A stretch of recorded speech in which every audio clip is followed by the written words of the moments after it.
Eu trabalhei como garota de programa por 20 anos da minha vida, mas ninguém ao meu redor jamais desconfiou do que eu realmente fazia quando saía de casa todas as noites. Nem minha família, nem meus vizinhos, nem as pessoas da igreja que frequentava aos domingos. Se você está assistindo esse vídeo agora, por favor, deixe seu like, se inscreva no canal e comenta aqui embaixo de qual cidade você está me ouvindo.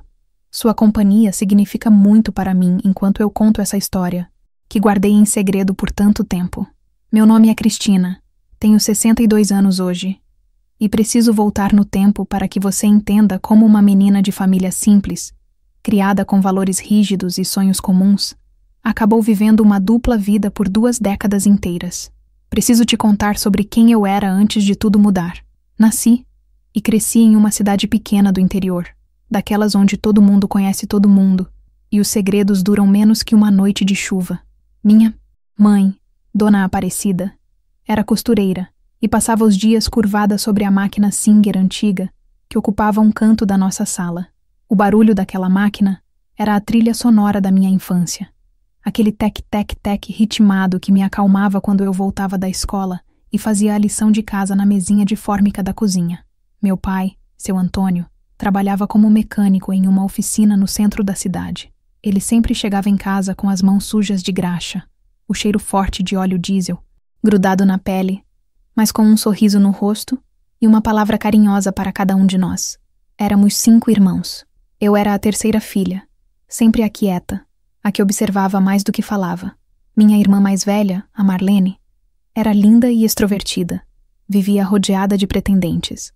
O Júnior, meu irmão mais velho, era o orgulho do meu pai. Seguiu a profissão dele e hoje tem sua própria oficina. As 2 caçulas, as gêmeas Rosana e Renata, eram as princesinhas da casa, mimadas por todos. Eu sempre fui diferente delas, sabe? Não no sentido ruim, mas eu sentia que havia algo em mim que não se encaixava completamente naquele mundo pequeno e previsível. Gostava de ler, de imaginar lugares distantes, de sonhar com uma vida diferente da que eu via ao meu redor. Quando tinha uns 15 anos, comecei a trabalhar como balconista na loja de tecidos da Dona Joana, bem ao lado da praça principal. Ganhava pouco, mas aquele dinheiro era meu. Me dava uma sensação de independência que eu adorava. Foi nessa época que conheci o Fernando. Ele tinha 19 anos, era bonito de um jeito simples, trabalhava como ajudante de pedreiro e tinha aquele jeito seguro de quem sabia o que queria da vida. Começamos a namorar escondido no início, porque meu pai era rigoroso com essas coisas. Mas logo ele pediu minha mão em namoro oficialmente. Lembro do dia como se fosse ontem. Fernando apareceu em casa no domingo depois do almoço, com uma camisa branca passada, o cabelo penteado com capricho e as mãos tremendo um pouco quando falou com meu pai na varanda. Meu pai olhou para ele com aquela cara séria que ele fazia. Demorou uns segundos eternos, e então deu um tapinha no ombro dele, e disse que sim, que podia namorar comigo, mas com respeito. Namoramos por 3 anos. Foram anos bons, simples, cheios daquela pureza que só existe quando a gente é jovem e ainda acredita que o amor resolve tudo. A gente passeava na praça aos domingos, ia ao cinema. Quando tinha algum filme novo, dividia um sorvete de morango na sorveteria do seu Manuel. Fernando falava sobre construir nossa casa, ter filhos, envelhecer juntos. E eu acreditava naquilo tudo. Eu realmente acreditava. Casei com 18 anos. Foi um casamento simples, na igreja matriz da cidade, com vestido emprestado da minha prima e buquê de flores do jardim da minha avó. A festa foi no quintal da casa dos meus pais, com salgadinhos que minha mãe e minhas tias passaram a semana inteira fazendo, cerveja em caixa de isopor e música de um radinho velho que alguém colocou na janela. Mas eu estava feliz, genuinamente feliz. Olhava para o Fernando naquele dia e pensava que tinha tudo o que precisava. Alugamos uma casa pequena em um bairro modesto. 3 cômodos apertados com paredes que precisavam de pintura e piso de cimento queimado. Mas era nossa. Eu trabalhava meio período na loja de tecidos e cuidava da casa. Fernando trabalhava em obras, voltava tarde, cansado, mas sempre com disposição para me abraçar e perguntar como tinha sido o meu dia. Fazíamos planos. Queríamos juntar dinheiro para comprar um terreno, construir nossa casa própria. ter pelo menos 2 filhos. 6 meses depois do casamento, descobri que estava grávida.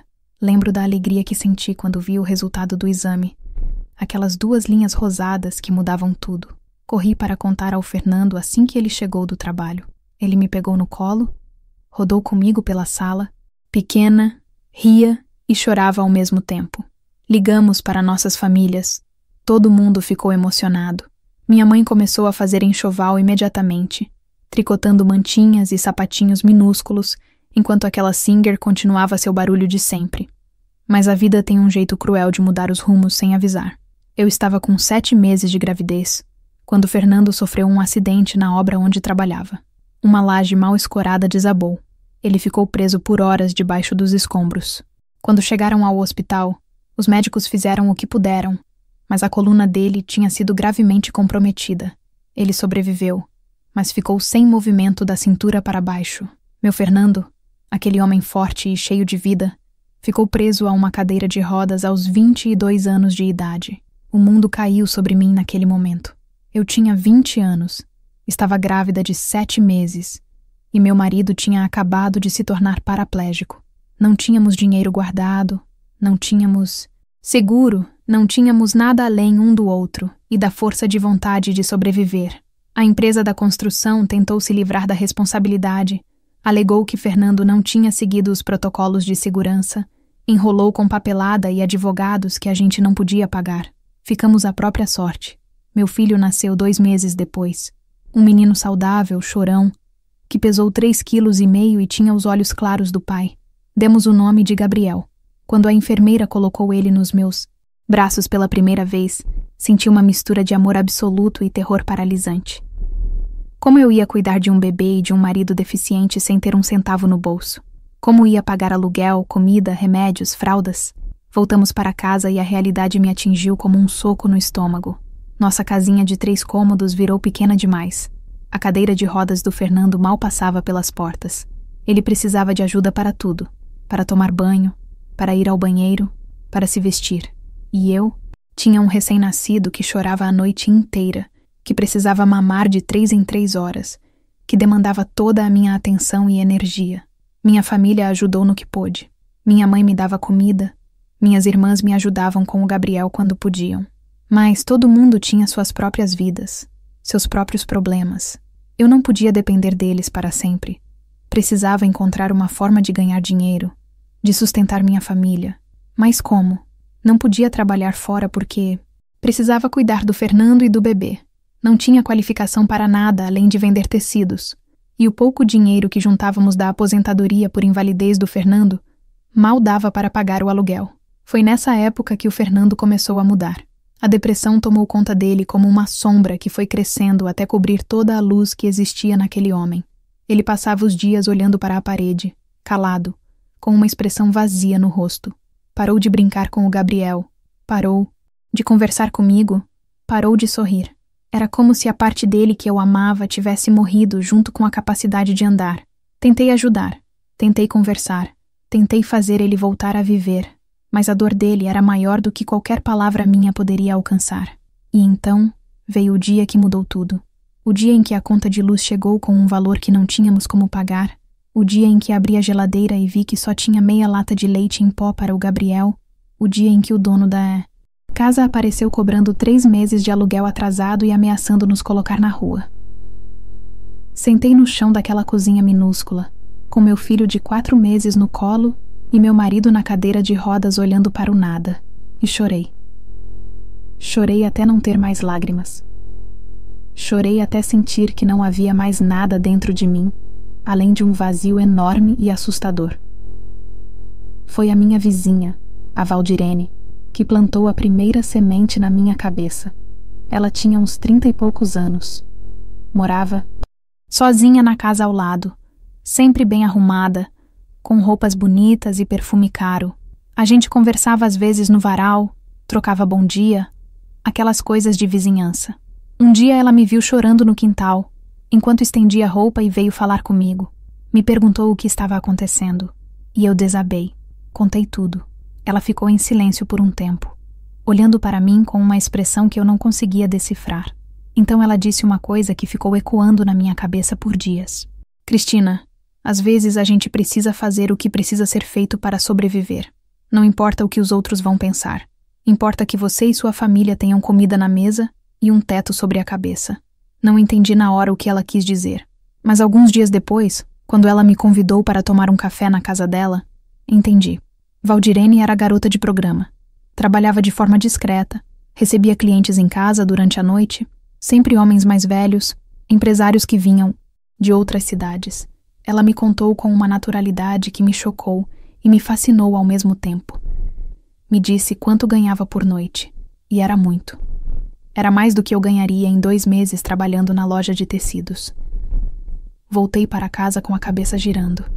A ideia era absurda, imoral, impensável. Eu tinha sido criada para ser uma mulher de bem, uma esposa fiel, uma mãe dedicada. Como eu poderia sequer considerar algo assim? Mas quando olhei para o Gabriel dormindo no berço, improvisado que minha mãe tinha feito, quando vi o Fernando olhando para o nada com aqueles olhos sem vida, quando abri a geladeira vazia mais uma vez, algo dentro de mim começou a rachar. As certezas que eu tinha, os valores que me ensinaram, tudo começou a parecer luxo de quem não sabe o que é passar fome, de quem não sabe o que é o desespero de ver seu filho precisar de algo e não ter como dar. Passei 3 dias sem dormir direito, pensando, pesando, lutando contra mim mesma, até que uma madrugada, quando o Gabriel acordou chorando de fome e eu percebi que a lata de leite estava no fim e eu não tinha dinheiro para comprar mais, algo dentro de mim se quebrou de vez. Peguei o telefone que a Valdirene tinha me dado, aquele papel amassado que eu tinha guardado no fundo da gaveta como se fosse uma bomba prestes a explodir, e liguei. A voz do outro lado era feminina, madura, profissional. Se chamava Marta e administrava o que ela chamou de agência de acompanhantes. Ela me fez várias perguntas. Quantos anos eu tinha? Como era minha aparência? Se tinha experiência? Se tinha disponibilidade? Respondi tudo com a voz tremendo, sentindo meu coração bater tão forte que parecia que ia sair pela boca. Ela marcou um encontro para o dia seguinte em um café no centro da cidade. Menti para o Fernando.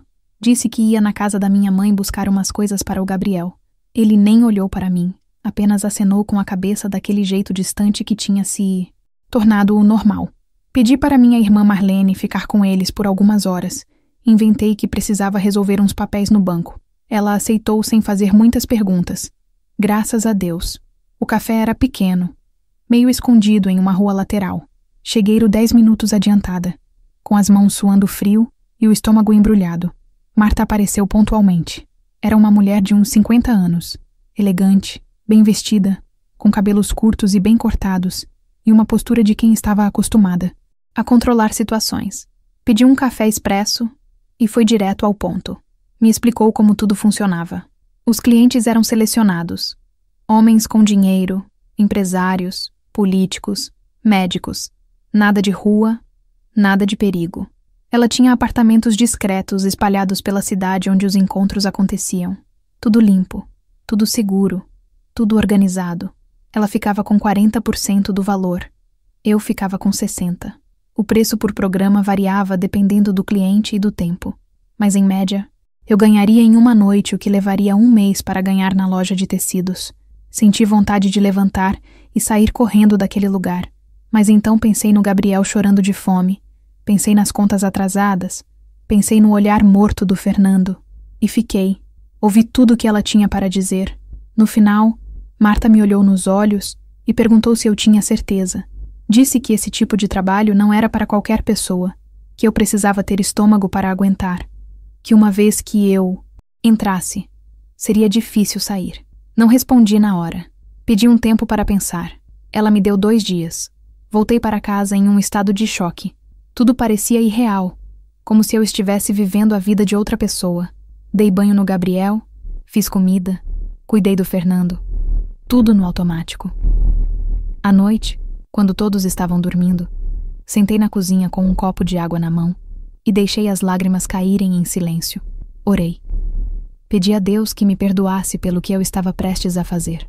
Pedi forças. Pedi que Ele protegesse meu filho de alguma forma, que não deixasse ele sofrer por causa das minhas escolhas. 2 dias depois liguei para a Marta e disse que sim. Ela agendou meu primeiro cliente para a sexta-feira seguinte.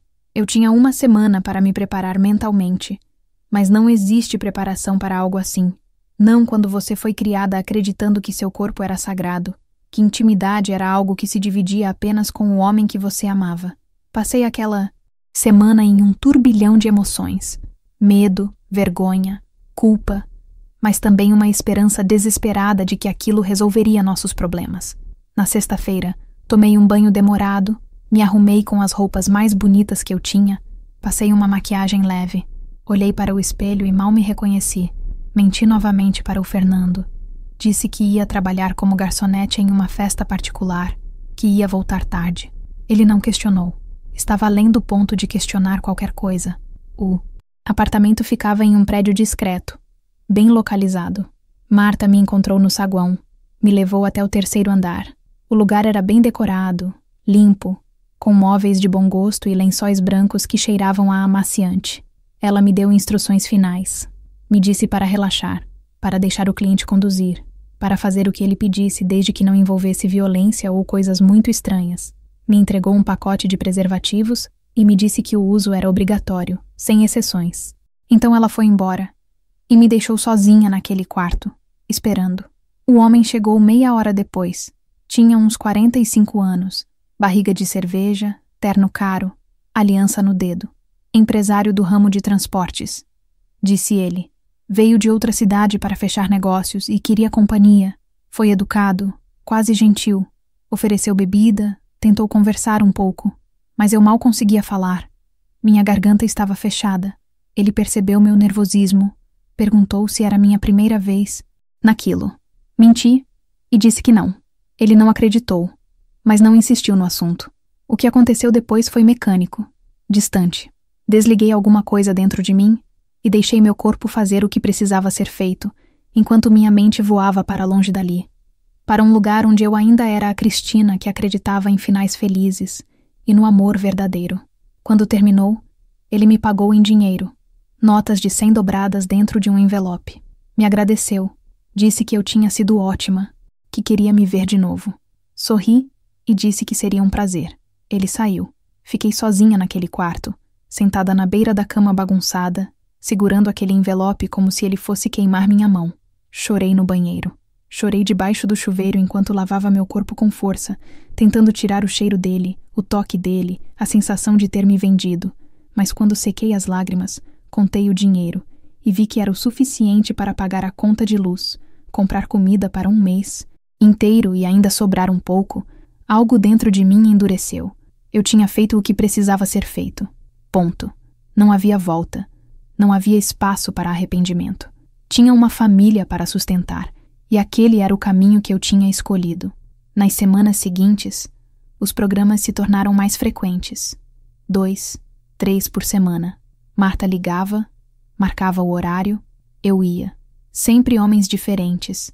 Sempre no mesmo apartamento ou em hotéis discretos. Aprendi a desligar minhas emoções completamente.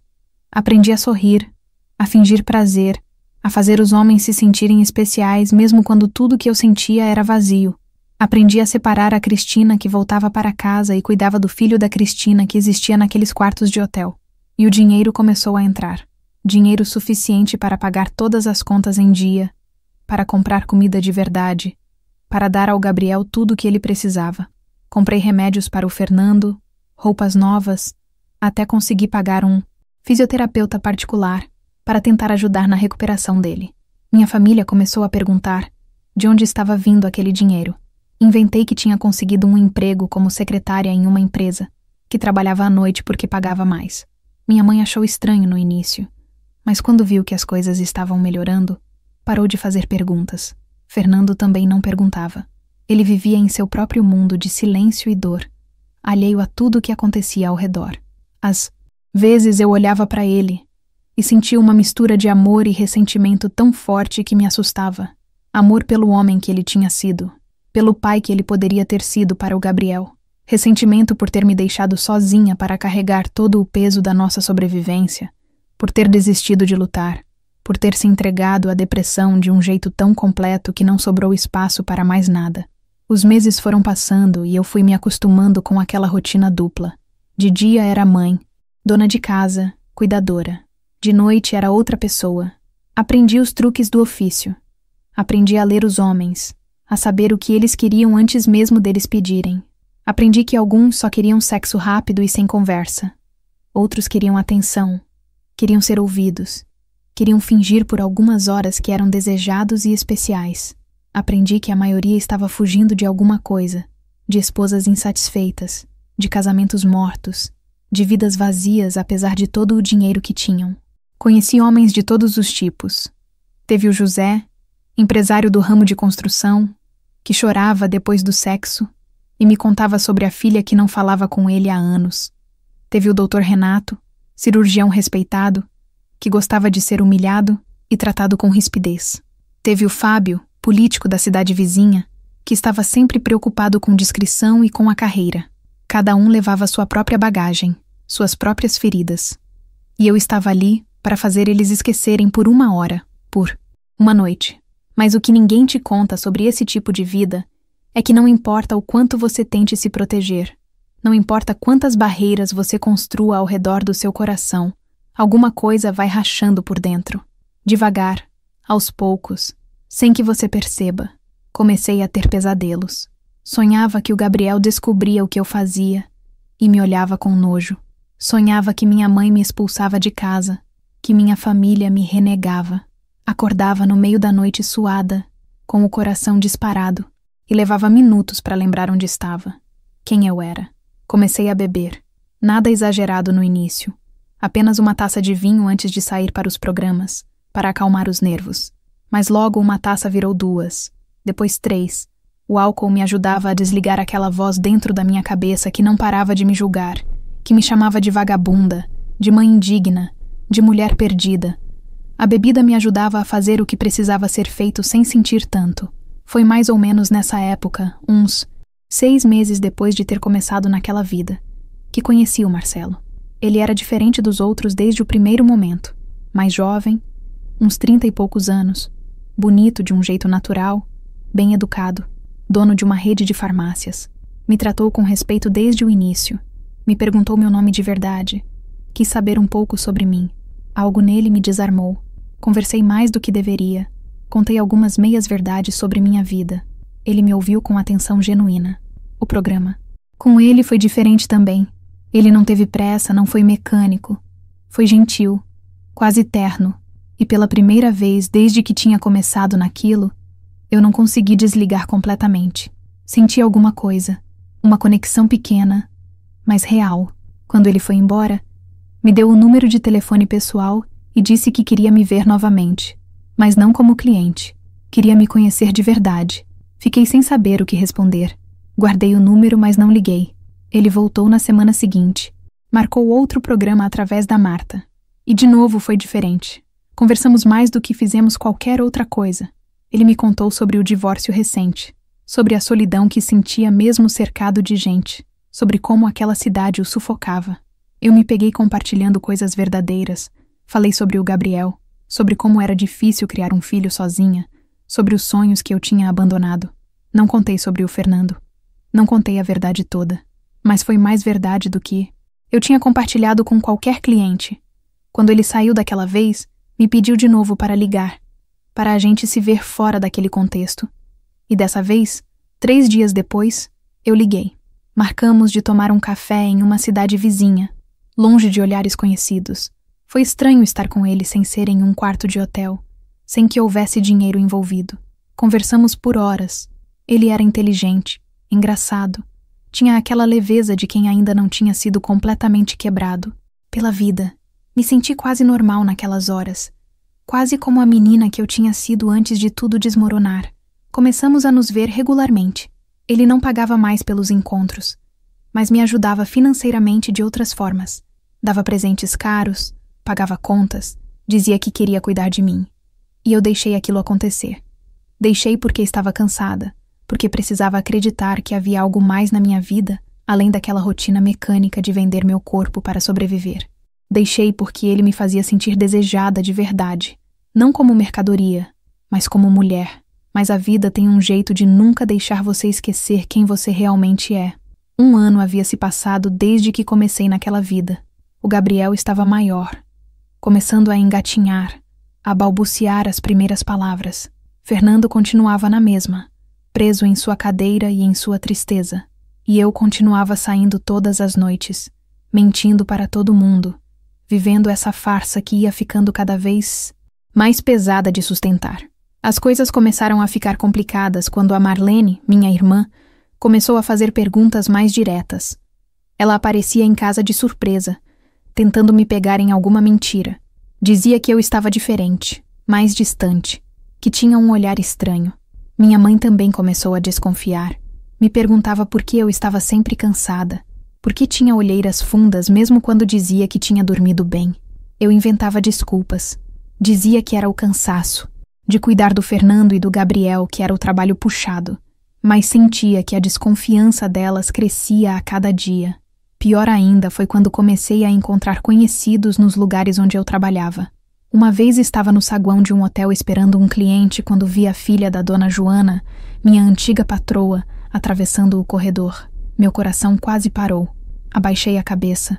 Fingi que estava mexendo no celular. Rezei para ela não me reconhecer. Ela passou direto. Graças a Deus. Mas aquele susto me deixou paranoica por semanas. E se alguém me visse? E se a notícia se espalhasse pela cidade?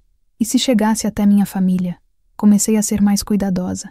Passei a trabalhar apenas em cidades vizinhas, em lugares onde as chances de encontrar alguém conhecido eram menores. Mudei meu visual. Comecei a usar perucas às vezes, maquiagem mais pesada. Criava uma personagem toda vez que saía para trabalhar. Uma mulher que não era eu, que não tinha filho, que não tinha marido deficiente, que não carregava o peso da culpa nas costas. Marcelo continuava na minha vida, mas nossa relação começou a ficar confusa. Ele dizia que estava apaixonado por mim, que queria que eu largasse tudo aquilo, que queria me ajudar de verdade, me tirar daquela vida, mas ao mesmo tempo ele sabia que eu continuava atendendo outros clientes, e aquilo o corroía. Começamos a brigar. Ele ficava possessivo, ciumento, queria saber com quem eu estava, o que eu fazia. Eu tentava explicar que precisava do dinheiro, que não era sobre querer, era sobre sobreviver. Mas ele não entendia, ou não queria entender. Uma noite ele apareceu bêbado no apartamento que a Marta usava para os programas. Bateu na porta gritando meu nome no meio de um atendimento. O cliente ficou assustado. Quis ir embora. Tive que acalmar Marcelo, tirar ele dali antes que fizesse uma cena maior.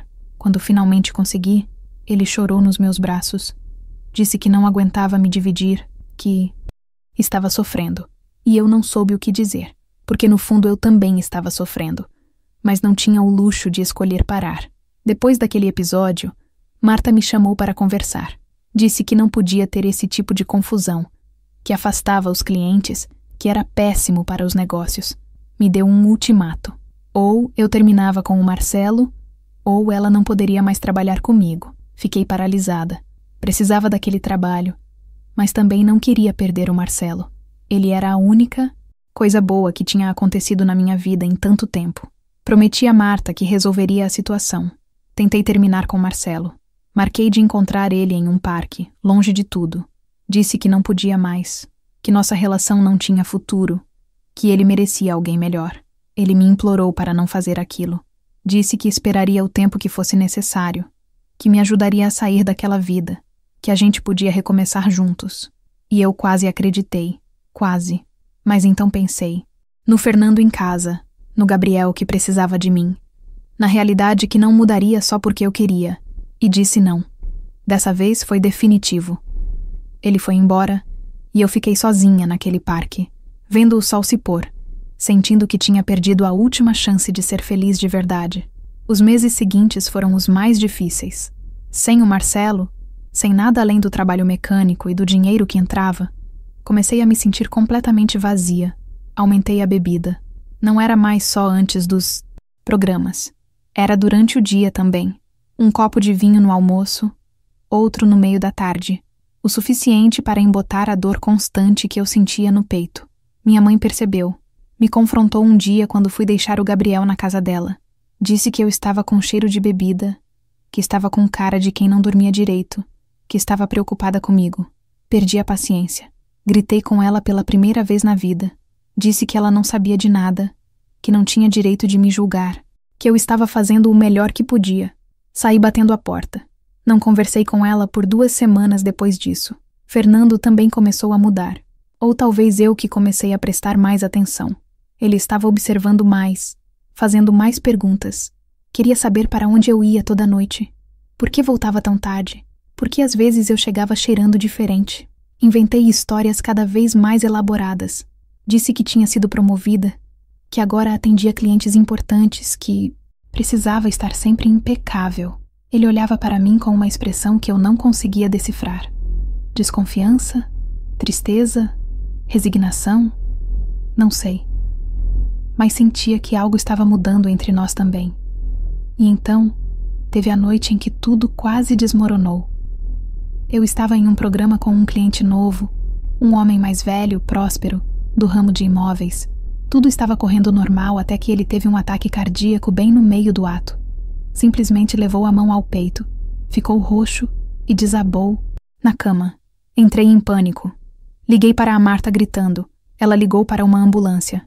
Tive que esperar ali, com aquele homem inconsciente, sem saber se ele estava vivo ou morto, apavorada com o que ia acontecer.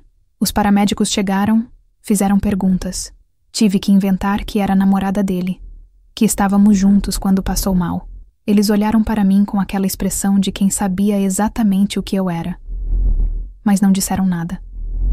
Levaram ele para o hospital. Sobreviveu, graças a Deus, mas aquele episódio me deixou abalada por semanas. E se ele tivesse morrido? E se a polícia tivesse se envolvido? E se tudo viesse à tona? Comecei a ter ataques de ansiedade. Acordava no meio da noite com o coração disparado, sem conseguir respirar direito, sentindo que as paredes estavam se fechando ao meu redor. Tinha que sair da cama, ir até a cozinha, tomar água gelada, esperar passar. Fernando me ouvia se mexendo, perguntava o que estava acontecendo.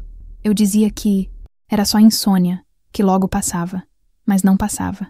A ansiedade virou minha companheira constante. Foi nessa época que a Valdirene, minha vizinha que tinha me apresentado a tudo aquilo, se mudou. Apareceu um dia dizendo que tinha juntado dinheiro suficiente, que ia começar uma vida nova em outro estado, longe de tudo. Perguntei se ela não sentia medo, se não tinha arrependimento.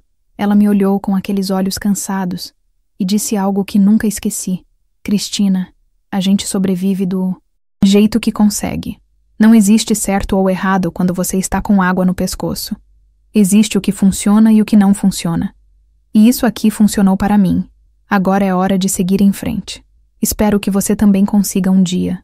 Depois que ela foi embora, me senti ainda mais sozinha. Era como se a última pessoa que realmente entendia o que eu vivia tivesse me abandonado. Não tinha mais ninguém com quem pudesse ser completamente honesta.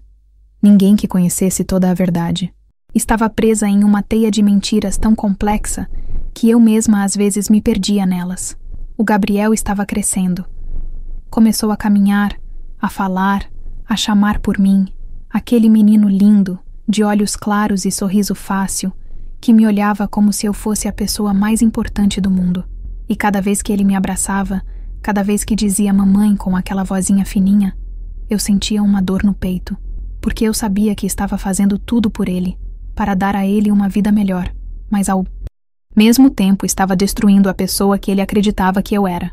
Comecei a faltar em alguns compromissos com clientes. Chegava atrasada, às vezes nem ia. Marta ficava irritada. Dizia que eu estava perdendo o profissionalismo, que os clientes reclamavam, mas eu não conseguia mais. Estava exausta. Exausta de fingir, de sorrir, de aguentar homens que me tocavam como se eu fosse um objeto. Exausta de voltar para casa e ter que fingir que estava tudo bem, que era apenas mais um dia de trabalho normal. Uma noite cheguei em casa mais cedo que o normal. Tinha cancelado o programa porque simplesmente não aguentava mais. Entrei pela porta esperando que todos estivessem dormindo, mas Fernando estava acordado na sala, na cadeira de rodas, apenas olhando para a parede escura. Liguei a luz e ele virou o rosto para mim. E naquele momento, no jeito que ele me olhou, eu soube. Eu soube que ele sabia. Não sei como, não sei desde quando, mas ele sabia. Ficamos nos encarando por um tempo que pareceu eterno. Nenhum de nós falou nada. Não havia o que dizer. Fui até o quarto, tirei a roupa que cheirava a perfume barato e cigarro, tomei um banho longo e quente e fiquei debaixo do chuveiro chorando até a água ficar fria. Quando saí, Fernando já tinha ido para a cama. Deitei ao lado dele, mantendo a distância que tinha se tornado normal entre nós, e dormi o sono pesado de quem está cansada de carregar o mundo nas costas. No dia seguinte, ele não tocou no assunto. E eu também não. Seguimos na nossa rotina, cada um fingindo que nada tinha acontecido. Mas algo definitivamente tinha mudado. Havia uma tensão no ar, um peso, uma expectativa de confronto que pairava sobre nós o tempo todo. Era apenas uma questão de tempo até que a bomba explodisse. Continuei trabalhando. Não tinha escolha. As contas não paravam de chegar. O Gabriel precisava de coisas. Fernando precisava de remédios. A vida seguia, implacável, exigindo que eu continuasse naquela dança macabra de sobrevivência. Mas algo dentro de mim estava definitivamente quebrado. Não era mais só rachar. Era um pedaço inteiro que tinha se desprendido e se perdido pelo caminho. Minha mãe tentou se aproximar de novo. Me ligava todos os dias, perguntava se eu estava bem. Dizia que sentia minha falta. Eu respondia com monossílabos. Mantinha a distância. Não podia deixar ela chegar perto demais. Não podia correr o risco de ela descobrir. Porque se ela descobrisse, seria o fim de tudo. Minha mãe, aquela mulher de fé inabalável, que me criou para ser uma moça de bem, que me ensinou valores e moral e dignidade, não sobreviveria à decepção de saber o que a filha tinha se tornado. As minhas irmãs também estavam distantes. A Marlene tinha parado de insistir nas visitas depois que briguei com ela algumas vezes. As gêmeas mais novas nem sabiam muito do que estava acontecendo. Estavam ocupadas com suas próprias vidas, seus próprios problemas. E eu preferia assim. Quanto menos gente ao meu redor, menos chances de alguém descobrir a verdade. 2 anos tinham se passado desde que comecei naquela vida. 2 anos que pareciam 20. Olhava para mim no espelho e mal me reconhecia. Tinha rugas que não estavam ali antes. Olheiras profundas. Um olhar vazio. Tinha 22 anos, mas parecia ter 40. A vida que eu levava estava me consumindo por dentro e por fora, me transformando em uma versão fantasmagórica de quem eu tinha sido. Foi em uma dessas noites, voltando de mais um programa em um hotel barato em outra cidade, que tive um pressentimento ruim, uma sensação de que algo estava errado. Dirigi mais rápido que o normal, ansiosa para chegar em casa. Quando cheguei, todas as luzes estavam apagadas. Estranho. Normalmente eu deixava pelo menos a luz da cozinha acesa. Entrei pela porta com o coração já acelerado. A casa estava em silêncio absoluto. Um silêncio pesado, errado. Fui até o quarto do Gabriel. Ele estava lá, dormindo, tranquilo no berço, o peito subindo e descendo no ritmo suave da respiração. Respirei aliviada. Então fui até nosso quarto. Fernando não estava na cama. Acendi a luz, confusa. Foi quando vi a porta do banheiro fechada e uma fresta de luz embaixo dela. Bati na porta. Fernando, você está aí? Silêncio. Bati de novo, mais forte. Fernando, você está bem? Nada. Senti o pânico subindo pela garganta. Girei a maçaneta. Estava trancada. Comecei a bater com mais força, a chamar mais alto. Então, ouvi um barulho surdo, como algo caindo. Forcei a porta com o ombro. 1, 2, 3 vezes, até que a fechadura cedeu. O que vi me fez cair de joelhos no chão frio do banheiro. Fernando estava caído ao lado da cadeira de rodas, uma garrafa de remédios vazia na mão, espuma na boca, os olhos revirados. Tentou se matar. Meu marido, o pai do meu filho, o homem que eu jurei amar e cuidar, tinha tentado tirar a própria vida. Não sei como consegui reagir. Meu corpo se moveu no automático. Liguei para a ambulância gritando. Tentei fazer ele vomitar. Coloquei ele de lado como tinha visto em algum programa de televisão. Minutos que pareceram horas, até a ambulância chegar. Os paramédicos invadiram a casa. Fizeram perguntas que eu mal conseguia responder. Levaram ele às pressas. Peguei o Gabriel da cama ainda dormindo, embrulhado em um cobertor, e fui atrás no meu carro, dirigindo no piloto automático, com lágrimas escorrendo pelo rosto. No hospital, fizeram lavagem estomacal. Disseram que chegamos a tempo, que ele ia sobreviver. Fiquei na sala de espera com o Gabriel no colo, meu filho acordado agora, assustado com aquele lugar estranho, com a mãe chorando. Não conseguia parar de tremer. Minha cabeça girava com 1000 pensamentos ao mesmo tempo. Foi minha culpa. Ele tentou se matar por minha causa. Porque descobriu o que eu faço. Porque não aguentou carregar esse peso. Liguei para minha mãe. Ela chegou meia hora depois, ainda de camisola, o rosto marcado pelo sono e pela preocupação. Pegou o Gabriel dos meus braços e me abraçou forte. Perguntou o que tinha acontecido. Contei que encontrei o Fernando inconsciente, que ele tinha tomado remédios demais. Ela não perguntou se foi acidente ou proposital, mas pelo jeito que me olhou, eu soube que ela suspeitava. Ficou comigo até o amanhecer, rezando baixinho, segurando minha mão. Quando finalmente me deixaram ver o Fernando, o sol já estava nascendo. Ele estava em uma cama de hospital, conectado a Soros, pálido como um fantasma. Abriu os olhos quando entrei no quarto. Nos encaramos em silêncio. Então eu desabei. Sentei na cadeira ao lado da cama e chorei como não chorava há anos. Chorei tudo o que tinha segurado. Toda a dor, toda a culpa, todo o peso daqueles 2 anos de mentiras. Quando finalmente consegui falar, minha voz saiu rouca, quebrada. Fernando, me perdoa. Me perdoa por tudo. Eu não sabia mais o que fazer. Eu precisava cuidar de você, do Gabriel. Precisava pagar as contas. Eu não tinha escolha, mas eu deveria ter contado. Deveria ter sido honesta com você. Ele continuou em silêncio por um longo tempo. Então, com uma voz fraca, mas firme, disse as primeiras palavras verdadeiras que trocávamos em meses. Eu sei o que você faz, Cristina. Sei faz tempo. Senti o cheiro de outros homens em você. Vi as notas de dinheiro escondidas na gaveta. Ouvi suas mentiras ficando cada vez mais elaboradas. E fiquei calado porque eu sabia que era minha culpa. Eu te fiz fazer isso. Eu deixei você sozinha para carregar tudo.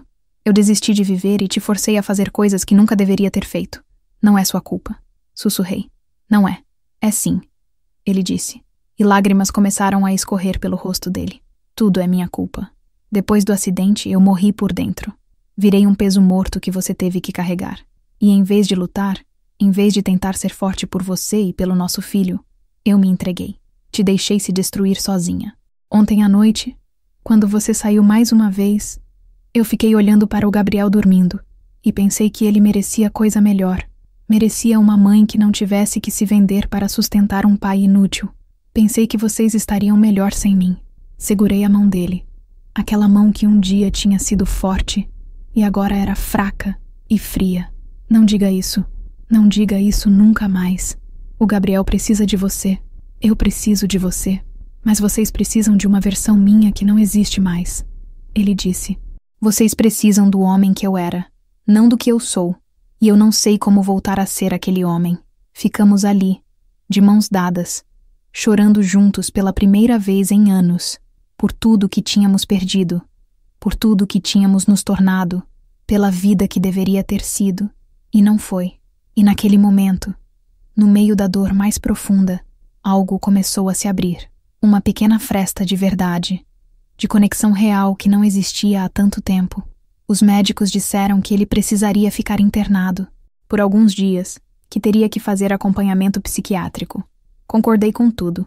Quando saí do hospital, o mundo parecia diferente, como se aquele evento tivesse quebrado alguma barreira invisível que nos mantinha presos em papéis que não eram nossos. Fernando tinha tentado morrer, mas de alguma forma estranha. Aquilo tinha nos feito começar a viver de novo, ou pelo menos a tentar. Nos dias seguintes, enquanto ele estava internado, tive que enfrentar as consequências. Minha família inteira ficou sabendo da tentativa de suicídio. Minhas irmãs vinham me visitar, faziam perguntas. Eu mantinha a história de que tinha sido um acidente, que ele tinha tomado remédio demais por engano. Mas a Marlene não acreditava. Ela me encurralou um dia na cozinha e perguntou diretamente: Cristina, o que está acontecendo de verdade? Por que o Fernando tentou se matar? O que você está escondendo? Quase contei. Quase desabei ali e revelei tudo. Mas então pensei no escândalo, na vergonha, em como isso destruiria minha mãe, e menti de novo. Disse que o Fernando estava lutando contra a depressão há muito tempo, que tinha ficado pior ultimamente, que eu não tinha percebido a gravidade. Ela ficou olhando para mim com aquela expressão de quem sabe que há mais na história, mas não insistiu. Tive que parar de trabalhar durante aquela semana. Liguei para a Marta e disse que tinha tido uma emergência familiar, que precisava de um tempo. Ela não gostou. Disse que os clientes não gostavam de instabilidade, que eu estava perdendo credibilidade. Respondi que não me importava, que tinha coisas mais importantes para resolver. Desligamos tensas. Pela primeira vez em 2 anos, fiquei uma semana inteira sem sair para programas. E, estranhamente, o mundo não desabou. Conseguimos sobreviver com o que tinha guardado. Conseguimos passar. Quando Fernando teve alta, voltou para casa diferente. Ainda estava fragilizado, ainda precisava de cuidados, mas havia algo novo no olhar dele, uma determinação que não existia antes. Ele começou a fazer fisioterapia regularmente. Começou a fazer terapia com uma psicóloga que o hospital tinha recomendado. E pela primeira vez desde o acidente, começou a falar sobre o futuro de um jeito que não era vazio. Uma noite, cerca de 2 semanas depois da tentativa de suicídio, estávamos os 3 na sala. O Gabriel brincando no chão com os blocos de montar. Eu e Fernando simplesmente ali, juntos. Ele me olhou e disse algo que mudou tudo. Cristina, eu quero que você pare. Para de fazer o que você faz. Eu sei que você acha que não temos escolha, mas sempre tem uma escolha. Vamos vender tudo o que temos se for preciso. Vamos nos mudar para uma casa menor. Vamos pedir ajuda para nossas famílias. Mas eu não aguento mais te ver se destruindo por minha causa. Não aguento mais. Senti as lágrimas virem de novo. Não tinha mais lágrimas, mas elas vinham mesmo assim. Mas e o dinheiro? E as contas? Como? Vamos sobreviver? Vamos descobrir um jeito, ele disse. Juntos. Pela primeira vez em anos, juntos. Eu vou tentar ser forte de novo. Vou tentar ser um marido de verdade. Um pai de verdade. Mas preciso que você pare. Preciso que você volte a ser a Cristina que eu conheci. Ou pelo menos que tente. Fiquei acordada a noite inteira pensando naquilo. Será que era possível? Será que conseguiríamos sobreviver sem aquele dinheiro? Será que eu conseguiria parar, depois de 2 anos vivendo, daquela forma? A dependência não era só financeira. Era emocional também. Eu tinha me acostumado com aquela vida. Por mais que me destruísse, tinha me acostumado com a rotina, com o desligamento emocional, até com a dor. Como você volta a ser normal depois de ter cruzado certas linhas? Na manhã seguinte, liguei para a Marta. Disse que estava encerrando, que não ia mais trabalhar. Ela ficou surpresa. Tentou me convencer a continuar. Disse que eu era uma das melhores, que os clientes gostavam de mim, que eu estava jogando fora uma fonte de renda estável. Mas eu estava firme. Precisava parar antes que não sobrasse mais nada de mim para salvar. Ela aceitou, mas de má vontade. Disse que se eu mudasse de ideia, poderia voltar. Mas eu sabia que não voltaria. Não podia. Os primeiros meses foram horríveis. O dinheiro acabou rápido. Tivemos que vender nossos poucos móveis bons. Tivemos que nos mudar para uma casa ainda menor e mais barata. Aceitei a ajuda da minha mãe, coisa que jurei que nunca faria. Consegui um emprego como faxineira em uma escola. Ganhava uma miséria, mas era dinheiro honesto. Fernando começou a fazer trabalhos manuais em casa, consertando coisas, fazendo pequenos bicos que davam para fazer da cadeira de rodas. Não era muito, mas era alguma coisa. Mas o mais difícil não foi a parte financeira, foi a parte psicológica. Eu tinha síndrome de abstinência de uma vida que me destruía. Acordava no meio da noite com vontade de sair, de voltar para aqueles quartos de hotel, para aquela rotina que eu conhecia. A bebida piorou. Bebia escondida durante o dia. Escondia garrafas em lugares que achava que o Fernando não ia encontrar. Mas ele sempre encontrava, e sempre me confrontava, e sempre me abraçava enquanto eu chorava e dizia que não conseguia parar. Foi a Marlene, surpreendentemente, quem me salvou dessa parte. Ela tinha descoberto a verdade. Não sei como, não sei quando, mas ela sabia. Apareceu em casa um dia, quando Fernando tinha levado o Gabriel para um passeio na praça. Sentou na minha frente e disse: Cristina, eu sei o que você fez. Sei o que você foi durante esses 2 anos. E também sei que você está tentando parar. Então eu vou te ajudar. Vou te levar em reuniões de apoio. Vou ficar com você quando a vontade de beber vier. Vou te segurar quando você achar que não consegue. Porque é isso que irmãs fazem. Chorei mais uma vez. Parecia que tinha virado uma torneira quebrada. Chorando o tempo todo. Mas eram lágrimas diferentes agora. Eram lágrimas de alguém que finalmente não estava mais sozinha. Comecei a frequentar as reuniões que ela me levava. Conheci outras mulheres que tinham passado por situações parecidas, que entendiam a dor sem julgar. Aprendi que reconstrução é um processo lento e doloroso, mas possível. Fernando também estava mudando. A terapia estava ajudando. Ele estava aos poucos fazendo as pazes com o corpo que tinha, com a vida que levava. Voltou a brincar com o Gabriel, voltou a sorrir de vez em quando. Voltamos a conversar de verdade, sobre coisas profundas, sobre nossos medos, nossas falhas, nossos arrependimentos. Não era o casamento que tínhamos antes do acidente. Era outra coisa, mais real, mais crua, mas também mais honesta. Mas ainda havia uma bomba esperando para explodir. E ela explodiu 6 meses depois de eu ter parado de trabalhar. Estava na fila do supermercado quando ouvi uma voz que fez meu sangue gelar. Cristina? É você? Virei e dei de cara com o Fábio, aquele político que tinha sido meu cliente regular por meses. Ele estava com a esposa e 2 filhos, uma família bonita e perfeita. Meu coração disparou. Fingi que não o conhecia. Desculpa, acho que me confundiu com outra pessoa.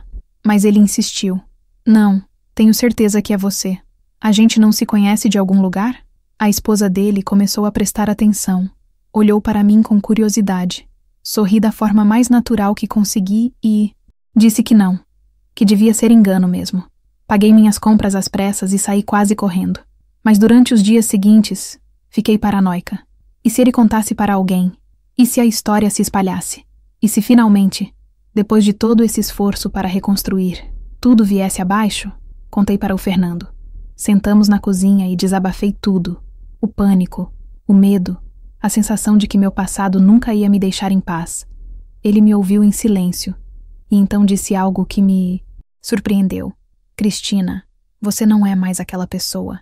Você fez o que tinha que fazer para sobreviver, mas agora está construindo algo novo. Se alguém do seu passado aparecer, se as pessoas descobrirem, vamos enfrentar juntos. Mas não vamos deixar esse medo te destruir de novo. Você já sofreu o suficiente. Aquelas palavras me deram uma força que eu não sabia que existia. Pela primeira vez em anos, senti que não estava sozinha carregando o peso. Tínhamos virado um time de novo. Eu e o Fernando. Não éramos perfeitos. Ainda tínhamos dias difíceis, mas estávamos juntos. E isso fazia toda a diferença. 1 ano depois de ter parado, aconteceu algo que mudou tudo de novo. Fernando conseguiu um emprego. Uma empresa que tinha um programa de inclusão para pessoas com deficiência estava contratando para o setor administrativo.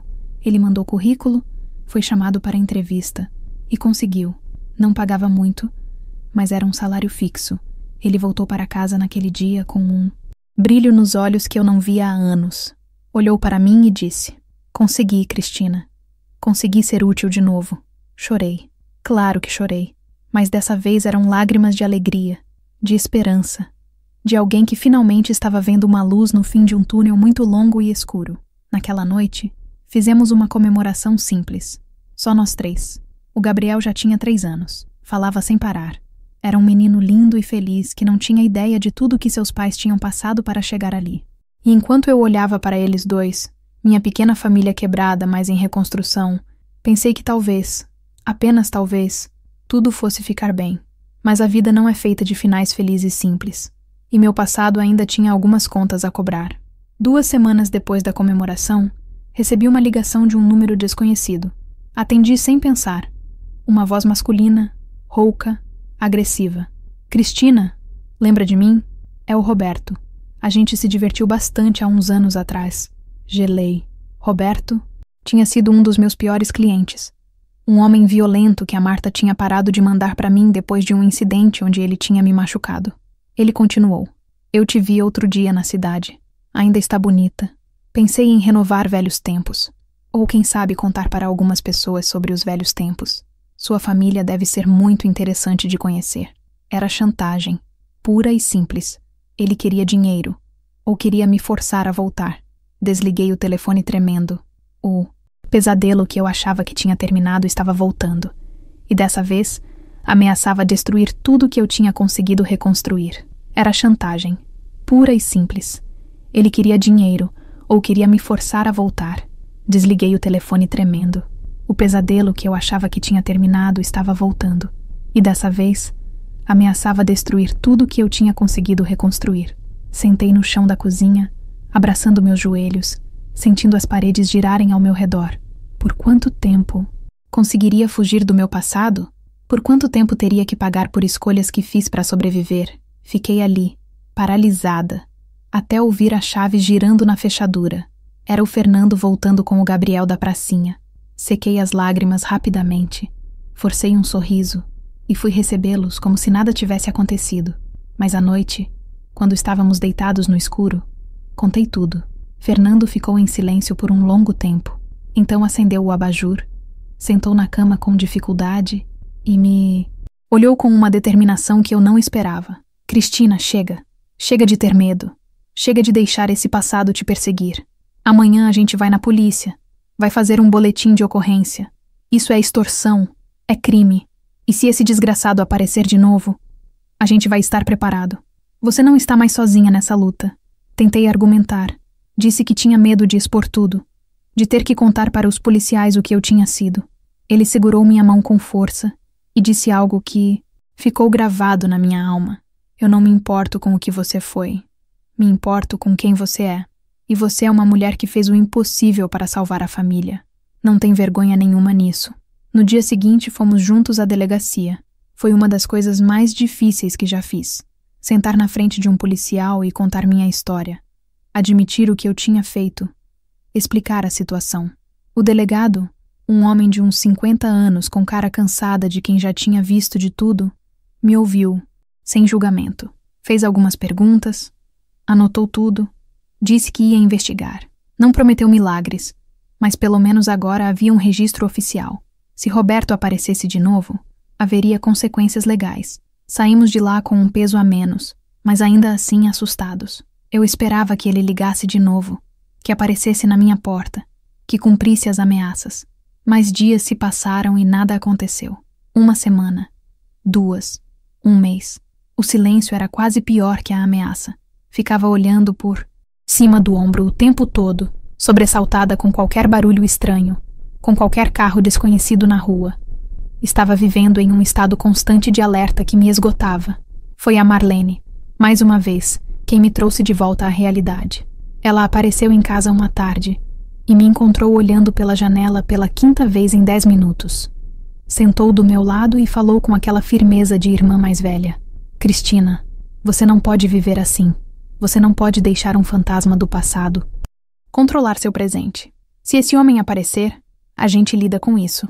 Mas enquanto ele não aparece, você precisa viver, precisa curtir seu filho, cuidar do seu casamento, trabalhar, sorrir, precisa se perdoar de uma vez por todas e seguir em frente. Suas palavras foram como um tapa na cara que eu precisava. Ela tinha razão. Eu tinha sobrevivido a coisas muito piores que uma ameaça de chantagem. Tinha sobrevivido à miséria, à depressão do meu marido, a 20 anos de uma vida que me destroçava por dentro. Não ia deixar um homem covarde me destruir agora. Comecei a fazer terapia. Pela primeira vez na vida, sentei na frente de uma profissional e desabafei tudo, sem filtros, sem medo de julgamento.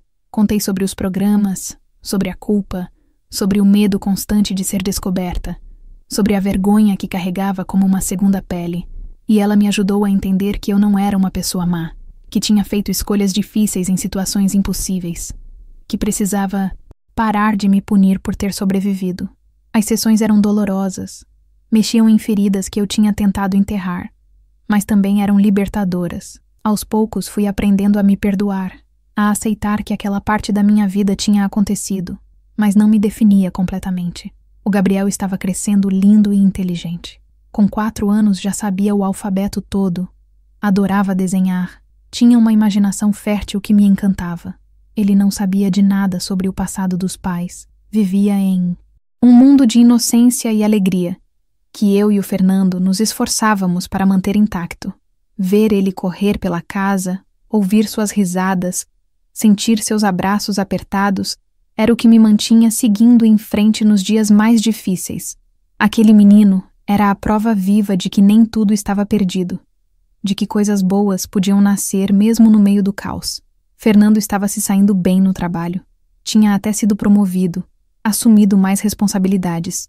Ele voltava para casa cansado, mas satisfeito, com histórias para contar, com planos para o futuro. Estávamos juntando dinheiro aos poucos, sonhando com coisas simples, mas significativas. Uma casa melhor, uma viagem em família, um futuro mais tranquilo para o Gabriel. Eram sonhos modestos, mas eram nossos. E depois de tudo que passamos, esses sonhos simples valiam mais que ouro. Minha relação com minha mãe também se curou. Nunca contei a ela toda a verdade. Não tive coragem, mas a distância que existia entre nós foi diminuindo. Voltamos a tomar café juntas aos domingos. Ela voltou a tricotar roupinhas para o Gabriel. Voltamos a ser mãe e filha de verdade. Havia uma certa paz em estar perto dela de novo, em ouvir o barulho da Singer que tinha embalado minha infância, em sentir o cheiro de café coado que sempre me fazia lembrar de casa. Roberto nunca mais apareceu. Nunca mais ligou. Às vezes eu me pergunto se ele realmente pretendia fazer alguma coisa, ou se era só uma ameaça vazia de um homem, pequeno tentando ter poder sobre alguém. Não importa mais. Com o tempo aprendi que não posso controlar o que as pessoas do meu passado vão fazer. Só posso controlar como eu reajo, como vivo o meu presente, como construo o meu futuro. Hoje, 40 anos depois daqueles primeiros programas que mudaram minha vida, posso olhar para trás e entender que fui tanto vítima quanto sobrevivente. Fui quebrada e reconstruída. Fui julgada e perdoada. Fui perdida e encontrada. Não me orgulho de tudo que fiz, mas também não me envergonho mais. Fiz o que precisava ser feito para manter minha família viva. E paguei um preço alto por isso. Um preço que carrego até hoje em cicatrizes invisíveis que só eu sei que existem. O Gabriel hoje tem 44 anos. É um homem bom, honesto, que trabalha como professor e tem 2 filhos lindos. Nunca soube da verdade sobre como sobrevivemos naqueles primeiros anos da vida dele. E eu decidi que não precisa saber. Algumas verdades são pesadas demais para serem compartilhadas, mesmo com quem a gente mais ama. Fernando faleceu há 10 anos, de causas naturais, depois de termos vivido juntos por mais de 40 anos. Nos últimos anos dele, costumava segurar minha mão e dizer que eu tinha sido a mulher mais forte que ele já conheceu, que eu tinha salvado nossa família quando ele não conseguiu, e que me amava não apesar do que eu tinha feito, mas incluindo tudo isso. Se você chegou até aqui nessa história, quero agradecer por me ouvir sem julgar. Quero que saiba que não estou contando isso para chocar ou para buscar comiseração. Estou contando porque sei que existem outras mulheres por aí vivendo suas próprias versões dessa história, carregando seus próprios segredos, lutando suas próprias batalhas silenciosas. E quero que elas saibam que não estão sozinhas, que é possível sobreviver, que é possível se reconstruir, que o passado não precisa definir o futuro. A vida me ensinou que a sobrevivência às vezes exige de nós coisas que nunca imaginaríamos ser capazes de fazer, que a moralidade é um luxo de quem tem escolhas, que julgar é fácil quando você nunca passou fome, nunca viu seu filho chorar por falta de comida, nunca sentiu o desespero absoluto de não ter saída. Me ensinou também que a redenção é possível, que o perdão começa dentro da gente mesma, que reconstruir é mais difícil que destruir, mas infinitamente mais valioso. Então, se você está passando por algo difícil agora, se está fazendo escolhas que te destroem por dentro, mas que parecem ser as únicas possíveis, saiba que eu entendo.